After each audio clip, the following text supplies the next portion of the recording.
The best moments are in the subtleties. It's not like she's trying to be funny. These are honest moments for her. Yeah, that's what makes her funny. That's what makes her funny, yeah.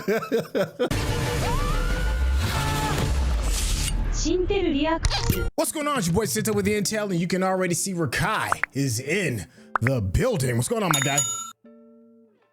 Hello, Governor. Hey, listen, this is something that I have kind of been looking forward to solely off of the response that everybody had when me and you watched Wicked for the first time. I didn't see it coming. I didn't see the love like that coming. I didn't see the incredible comments that was coming. And to be perfectly honest, I did not expect you to love it as much as you did. That really surprised me. So I was like, what else can we do next? And a member of the community was like, you all need to see Making Wicked. This is the next step for that. Rakai, how have you been feeling now that, you know, we were a couple of days away from shooting the musical itself for our first response? How are you feeling about maybe digging a little bit deeper? I don't mind it. Like I said, and everyone heard me before the first one, that I don't do musicals.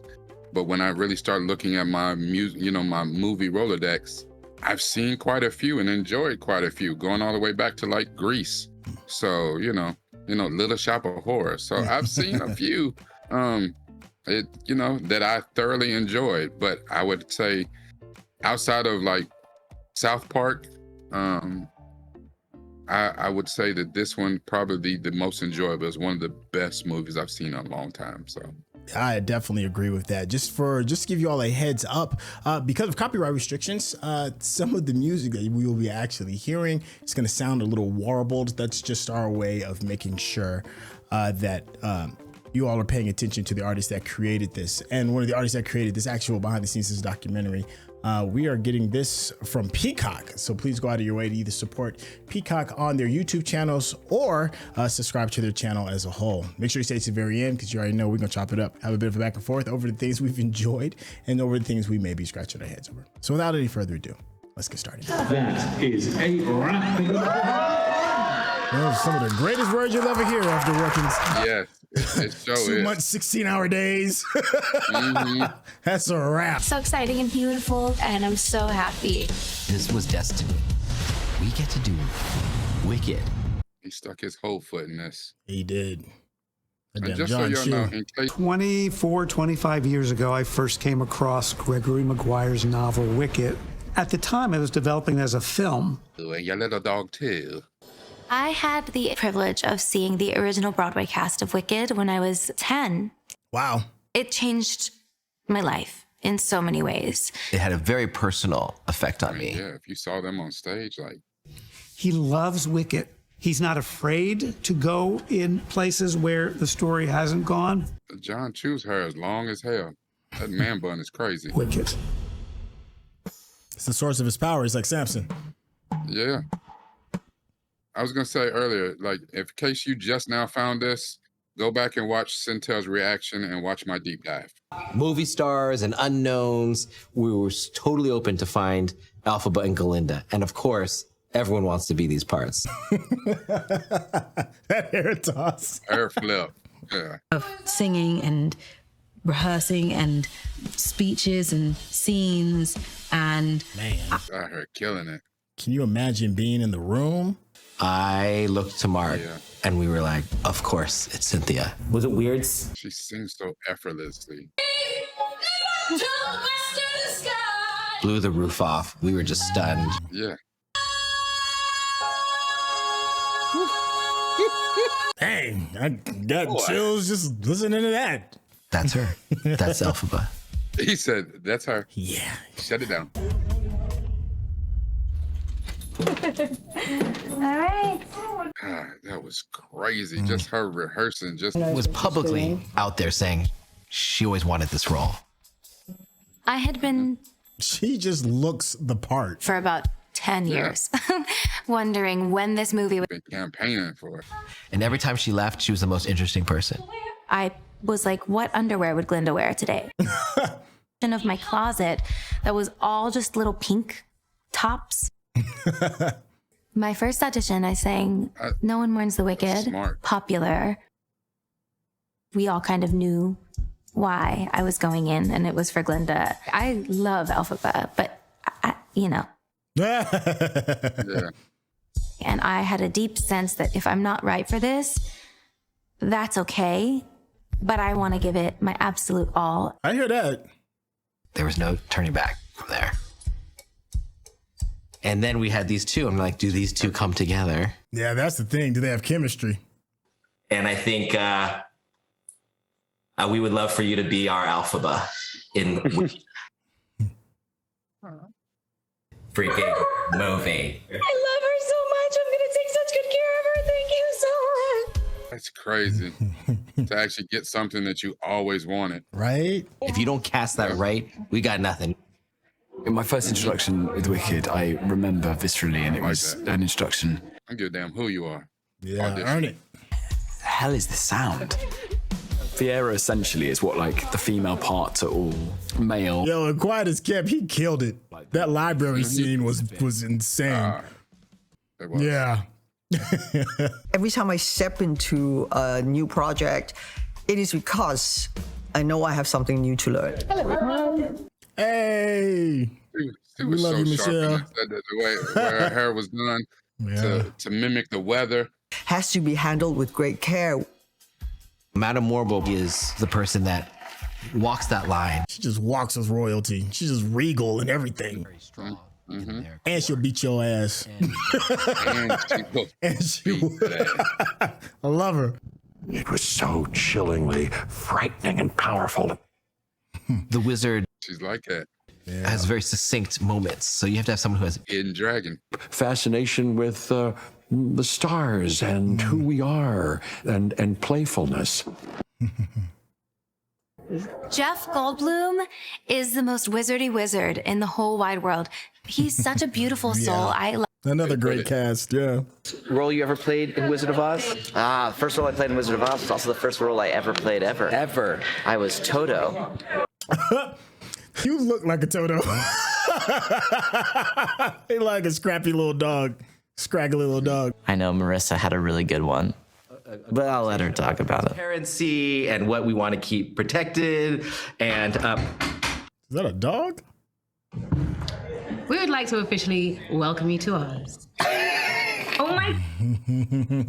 And I think Nessa does in a sense too. The thing that drew me most to Marissa was her confidence. I mean, she is a force. Now she's in a wheelchair in real life. Yeah. Being young, of coming into a world where the rules are... That's only right. I am now the first authentically physically disabled Nessa because the show is a lot different. That's right. Do it right. A CGI, a computer-generated character. We were fortunate enough to cast the brilliant actor Peter Dinklage. Yeah. Sort of always my first impulse to look for the humor, who they really, the characters love. Hey, man, you need some sleep, brother. Real love for Elphaba. Dude, I was just about to say, why does he always look disheveled? Like he just woke up from a bender. Like He drinks and he knows things. In a sound booth.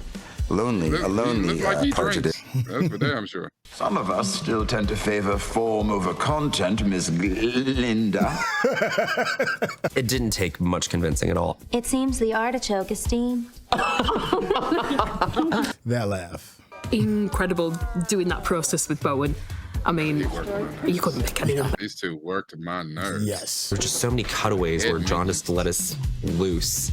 So it kind of turned into this, like, Did she just twerk on Bach? them both trying to one-up each other. It was just... Oh, go ahead, my guy. He'll get it in the back. You He's saw about to Buddy in the get back. drunk. Yeah, I saw him. He's about to hit the haka. And it's really fun to have them all together. I can't wait till they start talking about like the set design and the costumes. Whether to be green He said pink goes with green. A bunch of AKAs are like, we know. Love transformation. That's an outfit. Oh, they're gonna shoot the makeup. Yeah. Becoming a vessel for whoever you're I playing. can't imagine how long she spent in makeup every day. To walk onto a set and have everybody look at a green person, and it helps the imagination. The first time I saw Cynthia all green, I sobbed, of course. It was just so beautiful. Of course. So we looked at different trees, and I knew that at the top of the broom, I wanted it to look like a hand. Okay. To feel kind of out of this world.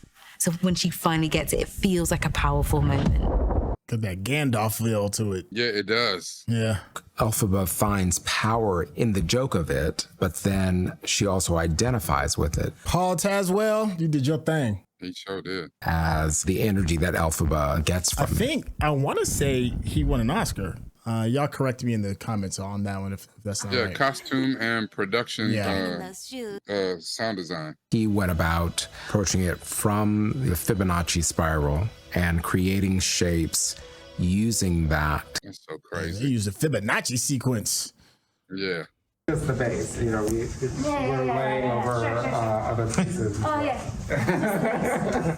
Nothing like using advanced math to make dresses. How many layers of things is it? 15 kinds. 15 what? 15 of these. 15. Wow. Oh my goodness. Its iridescence is a part of her sensibility. Okay. Taking the bubble dress off for the final time, it was just so emotional. But the good news is my mom probably stole it. With her in this way and sort of performing the down the mom out. I feel that pink goes well with green because even though they're technically very I love that train. I can't go on enough about how dope that train was. they'll complement each other that really, looks like really it's straight well. out They're of, sort of the light and the dark and the dark. Captain Nemo. So for me, who I've done a lot of work in the dance world, I was so excited to get my interpretation of movement here. Yeah, I thought that was probably the best set. Was that turning library thing? That was awesome. If you feel different, it's like you come to this audition. This is for you. Well, it's Oz, so you're trying to create a language. I know Christopher Scott. No piece of choreography You Got Served was without thought. And he's been in the Step Up movies. Modern, cinematic, naturalistic kind of acting. And I've been practicing it every day. Get them old bones out there and get some movement in them. to sort of find that language. And it was such a helpful part of the process. Damn, Glinda. Oh my goodness. But I was terrified of the tornado wheel because it rotates in 3 different ways and you have to dance in it. The tornado wheel, that's what y'all called it. It's going to thrive in that space. So we had an audition with a range of performers and probably Cirque du Soleil people. I was just going to say the same thing. But also trust the expertise and the generosity and the kindness of people around you. Everyone. That's bananas. Right. Come in and create something of your own. And it was through the dance, start thinking about character straight away. I think that was the second best set. Oz, the Emerald City. Oh, yeah. I'm with you. I'm with you on that. It had to become not about that she wants to walk, but about the idea that she just wants to feel like dancing. That's dope. Yeah. Excited to learn new things for yourself. I think I relate to that. She out here tutting her ass off. Where Elphaba has to dance solo. It's her Nick Cannon moment. Can't buy me love. Love don't cost a thing. How do we make it touching? How do we bring people in? How do we break people's hearts? It felt lonely to me. I decided that what I wanted with this hat was for her to snatch back what would have been embarrassment. The way she straightened that joint, though. With power. Mm-hmm. Yeah. Gunslinger. For it to go from... I'll be your huckleberry. Yeah. So special and so moving.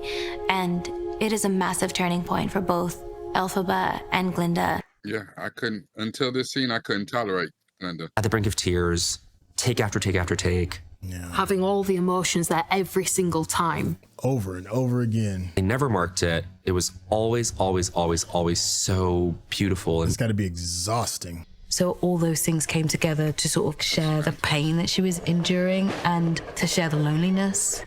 Yeah.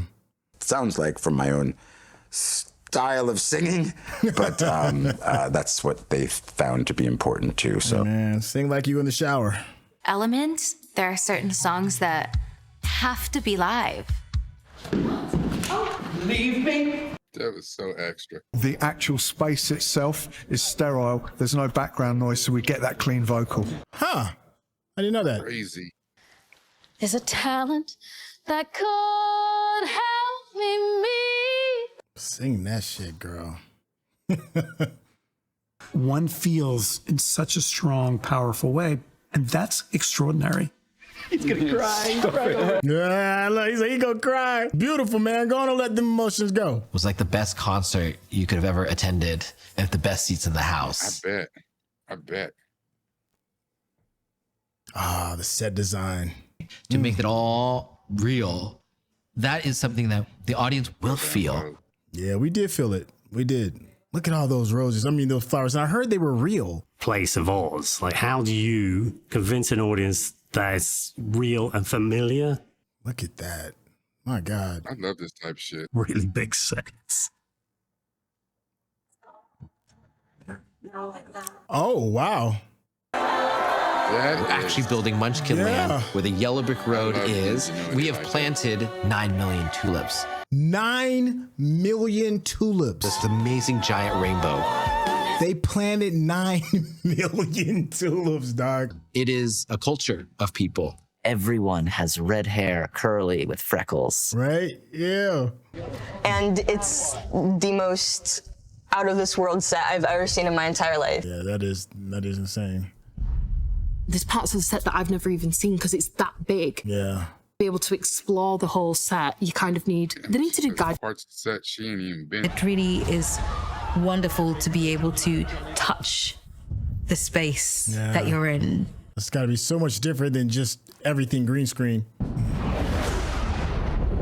And then you have the Emerald City, which is the last thing we built. Save the best for last, huh? 2-ton train, 10 foot high. It's this powerful vehicle. There's clockwork. Emerald City was ridiculous. There were like little shops set up everywhere, like different artisans. Nook and cranny was filled with real things. Real things, yeah. Continuum of, big heads, which represent me here and there. So that gave us our architectural language, and then from that, we've stepped in almost like this theater. This is the throne room theater.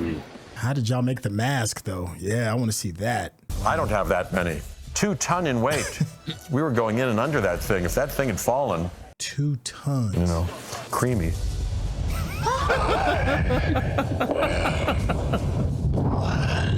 Dope. Cut that. Very good. Very good. The biggest marionette ever. What is that about? Is that real life? Wait, man. He said I'd have been creamy if that thing fell. That's popular naturally. The best moments are in the subtleties.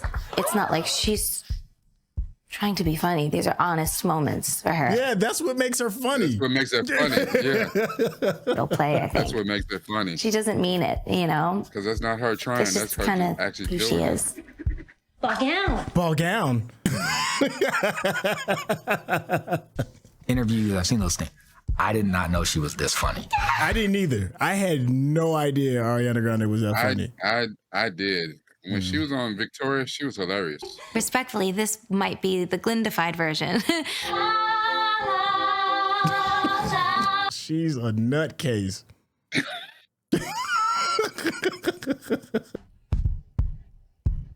Hanging on the chandelier was... Do you think we could do a dance number for her in there? And it was like, we had like a couple hours in a day to rehearse it that we'd shoot it the next day. Dang.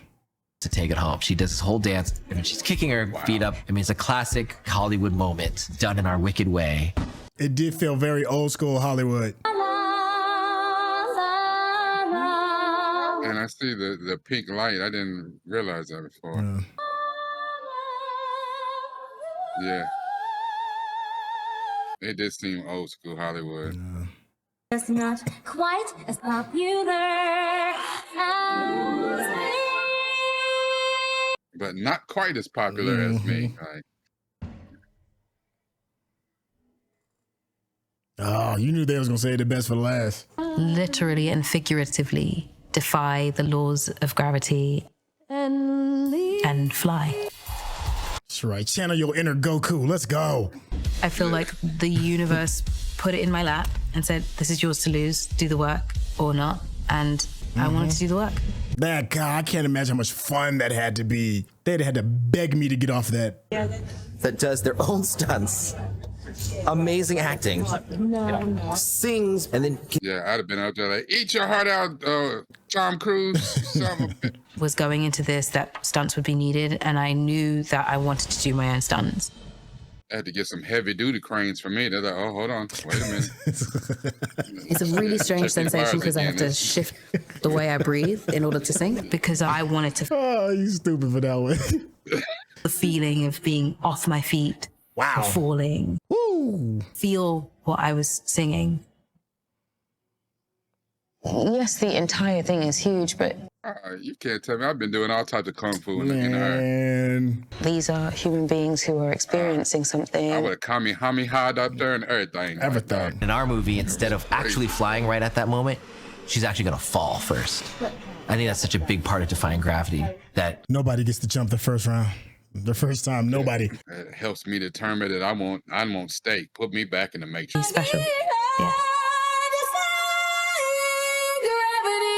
She smoked that damn I song. mean, like I've heard Adina's version, which is incredible.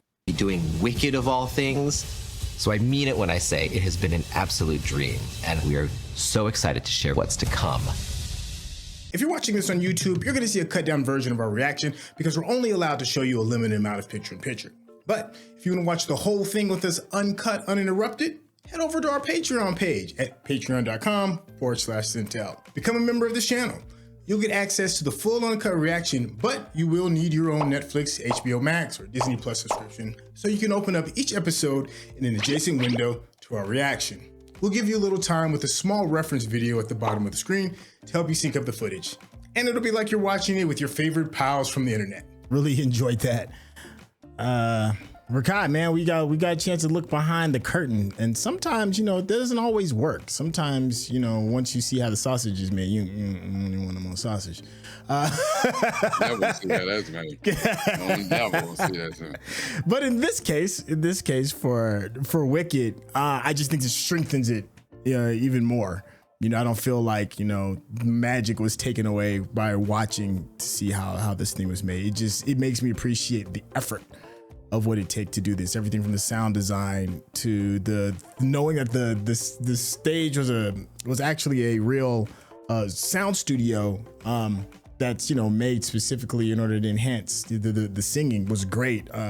Getting the quick conversation regarding some of the costume, the makeup, the staging, who created these sets and how practical they were. All of that stuff just really amplifies why Wicked is special. What are your initial thoughts coming out of this?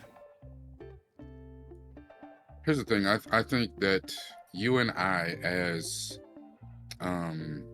somewhat auteurs, content creators, former, current thespians, that we have an appreciation for the art in totality. So, you know, not only did I, when we watched and did the reaction, when I did my deep dive, it is a real appreciation for art that we saw. They put art on the film, and it was absolutely phenomenal.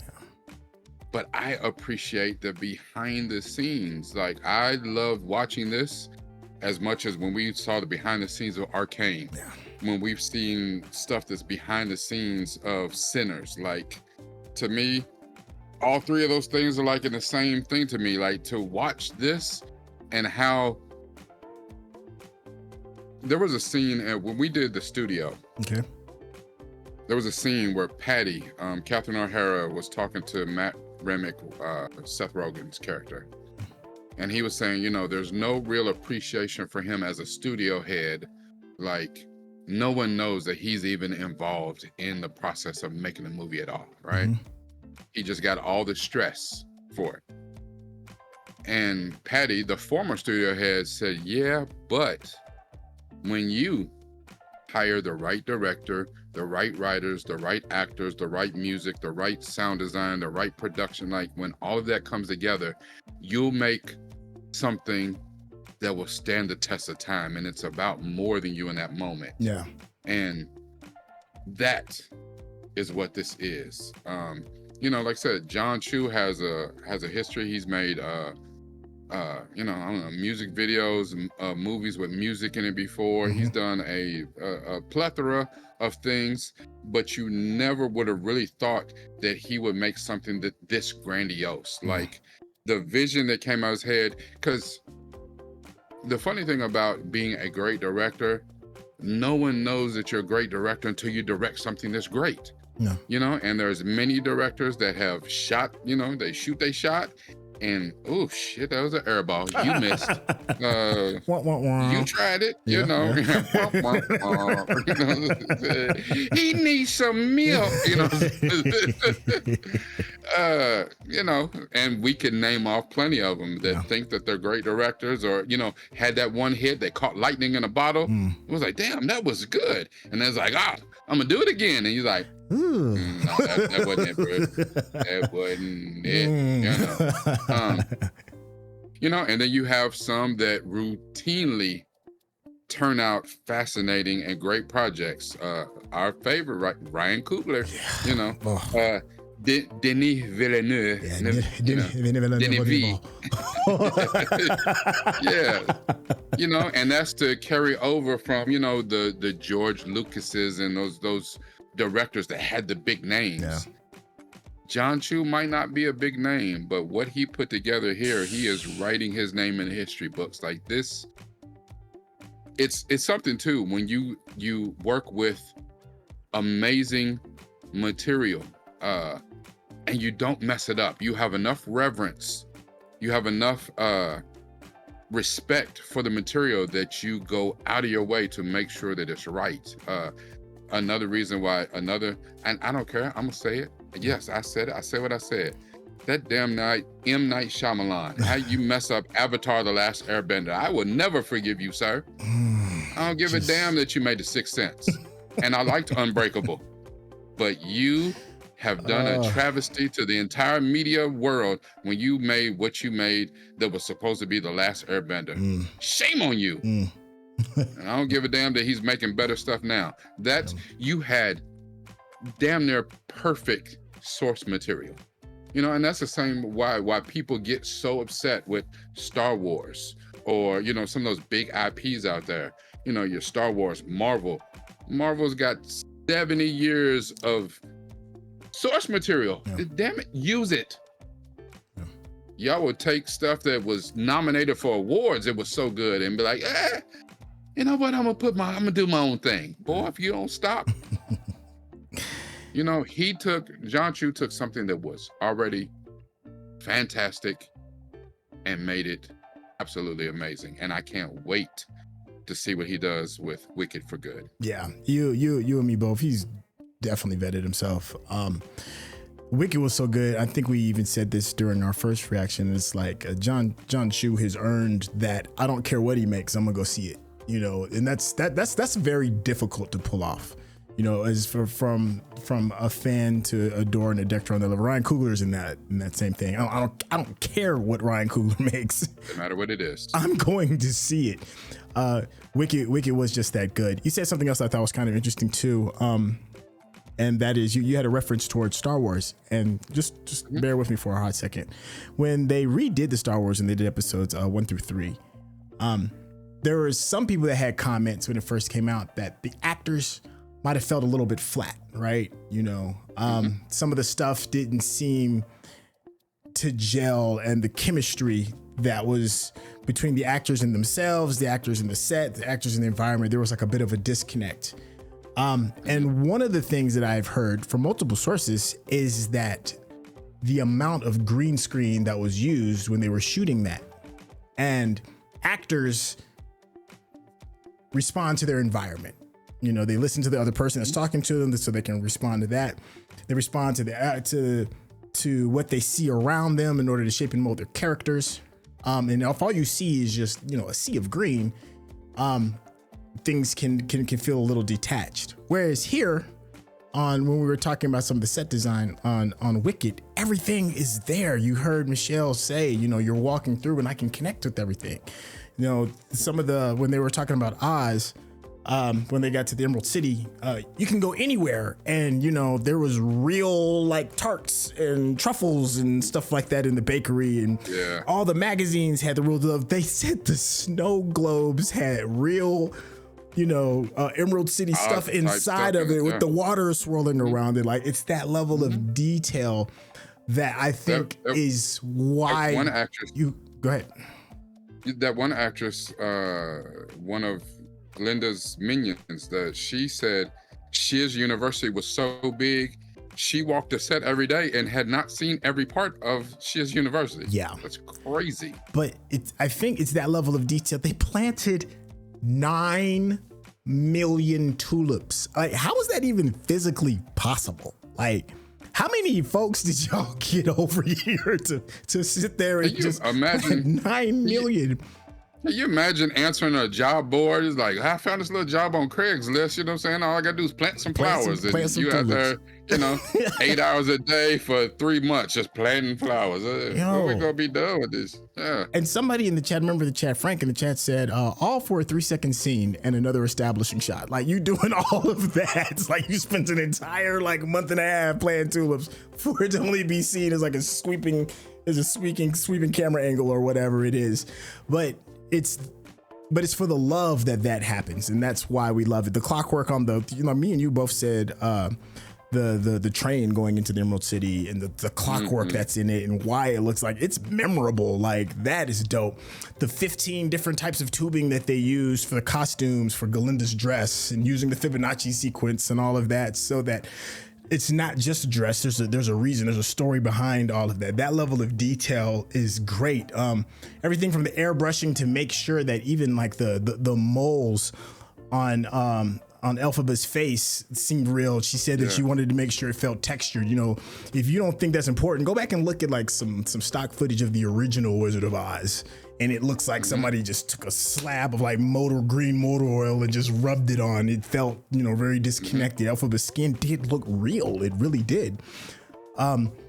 Even more so than Dina Menzel's did on Broadway. Yeah. Though that kind of stuff is so important. One more quick thing. I was very fortunate enough. I got a chance to work on the Terminal with Steven Spielberg, and I remember walking onto that set on my very first day. And if you didn't know, they took like a giant aircraft hangar that they used to help build the Saturn missiles. It was this big, gigantic, massive soundstage. And it was the detail that made it blown away, because they made it look like an airport was built inside of it, because the Terminal deals with the man stuck at the airport. The escalators worked. The elevators worked. The kitchens where they had like the food court that was supposed to be in the actual airport, the kitchens worked. Like you could actually cook in that stuff. You could make food. You could smell food being cooked.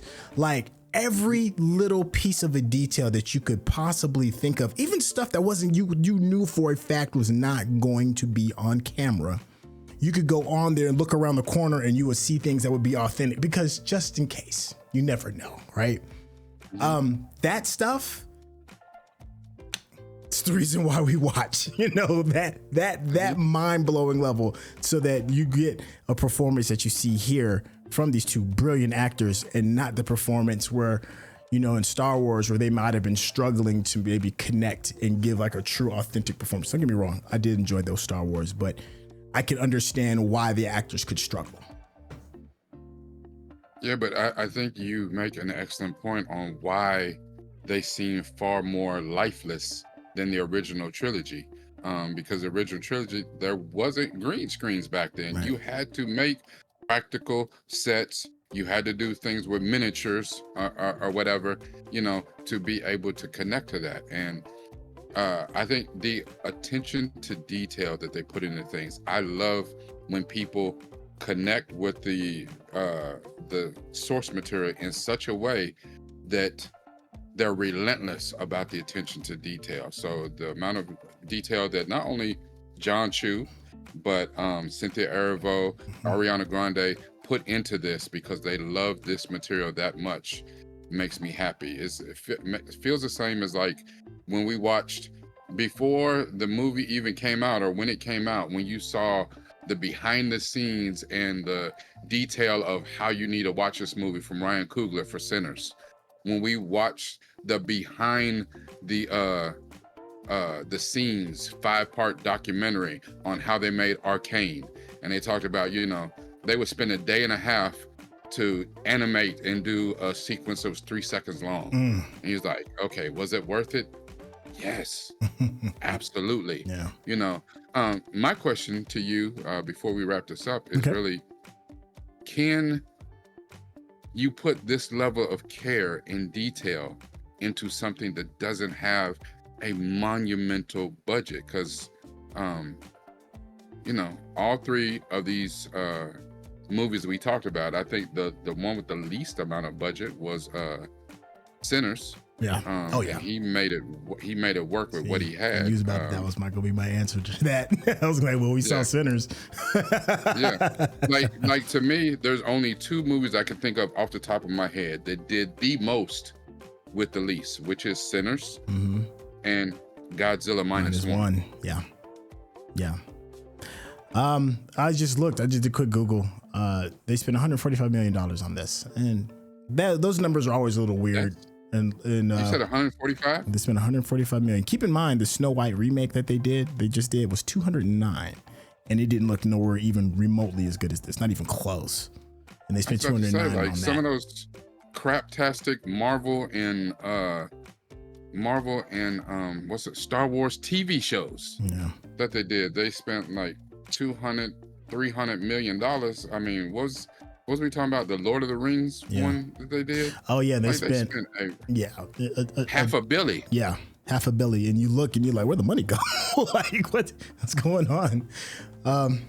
Now, I mean, to be fair though, for those things, because Lord of the Rings, that was for how many, 18 episodes or something like that? Yeah. So I mean, that's hour long each. 18 hours versus 18 hours versus 2.5 hours. It's a little bit different, but no, this is great. I know we could probably go at length, as you could tell, in case you couldn't tell me. Me and Rakai are cinephiles. We love it, and every aspect of this thing, everything from the music to the makeup to the acting to the lighting, it's all important. And I think my last bit is that John Chu is amazing, undeniably.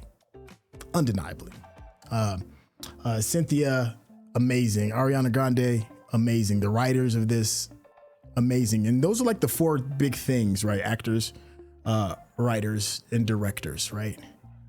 But none of that is without the help and standing on the shoulders of the Grip and Electric department, the art department, locations, costuming, hair and makeup. Like, it really takes a full-blown team in order to hoist all these people up so that they can get their moment in the sun and the moment in the sun and moment in this and to be in the spotlight.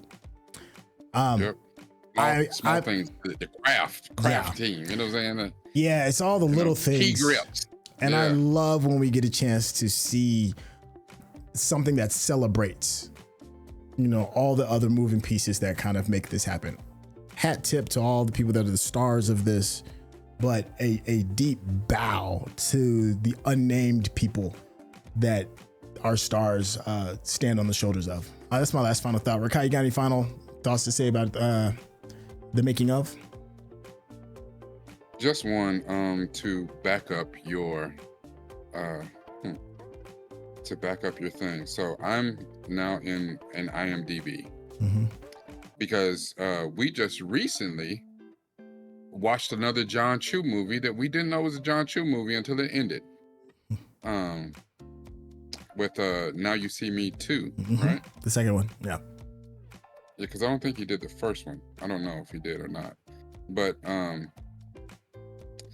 crazy thing about it is I'm looking through his movies, all the movies he's done, he's been a director in. And I can see why they said he's got a long history in doing things that are music and dance related. He did a lot of Justin Bieber's early films. He did 2 of the Step Up movies. He did the LXD, League of Extraordinary Dancers movies, and I watched some of those. I remember those. He did 3 of the Step Up movies. I didn't know he did 3. You know, he did Crazy Rich Asians. So he's got a impressive catalog. But still, all of that, he's done some good movies. He done some that was like, oh, okay. Yeah. But to get to this, to have, because we'll say it, you said it the other day, Now You See Me Too was a sequel, but it was impressive. Camera shots, angles, the way a lot of stuff was pulled off. And you could see the way he chose shots from shooting things that involve music and dancing from his earlier catalog. But this is something different. And, sometimes in life, you need certain things that give you the training. To be a master of anything, you need 10,000 hours of training to say, I'm a master of this. I think with this, bro done got his 10,000 hours. And maybe that's what it is. Everybody wants to be Steven Spielberg, James Cameron out the gate. But you really do need to train. And this is a phenomenal project. And I would encourage anyone, if you are just now finding us through this, go back and watch the reaction to the entire movie that we did, that is edited for YouTube. Go back and watch it on Syntell's channel. And then I do a pretty decent little deep dive on my channel. Go back and check those out, because this is really, really super impressive. And I can't wait for us to cover the next chapter in this. Well, I think that's a good place to kind of stick a fork in this. Thank you so much for hanging out with us. You already heard what Rakai said. Make sure you check out some of his work that he does on his YouTube channel as well. It is Must See TV. If you're wondering who we were talking to off stage, members of the Patreon get a special section of the Discord where you get a chance to actually watch us do these reactions. There's a link in the description. You can get to it super quick, and it's a lot of fun. And a perfect example of how important our community is. This was actually a recommendation from a member of the community. So I want to shout out Sherelle, a member of the community, who said you all need to see the making of. So you all have an impact on the things that we see and watch. But for now, what's important, I want you to head over to Rakai's page, show some love. Rakai, tell the people how they can get in contact with you. Absolutely. Come on over to patreon.com, where I try to put up my videos a little bit earlier. I'm working on doing some more exclusive stuff just for my patrons. If not, come by youtube.com/Noop from the Ville, NUPEFROMDAVILLE. Don't worry if I said it too fast. It will be in the description.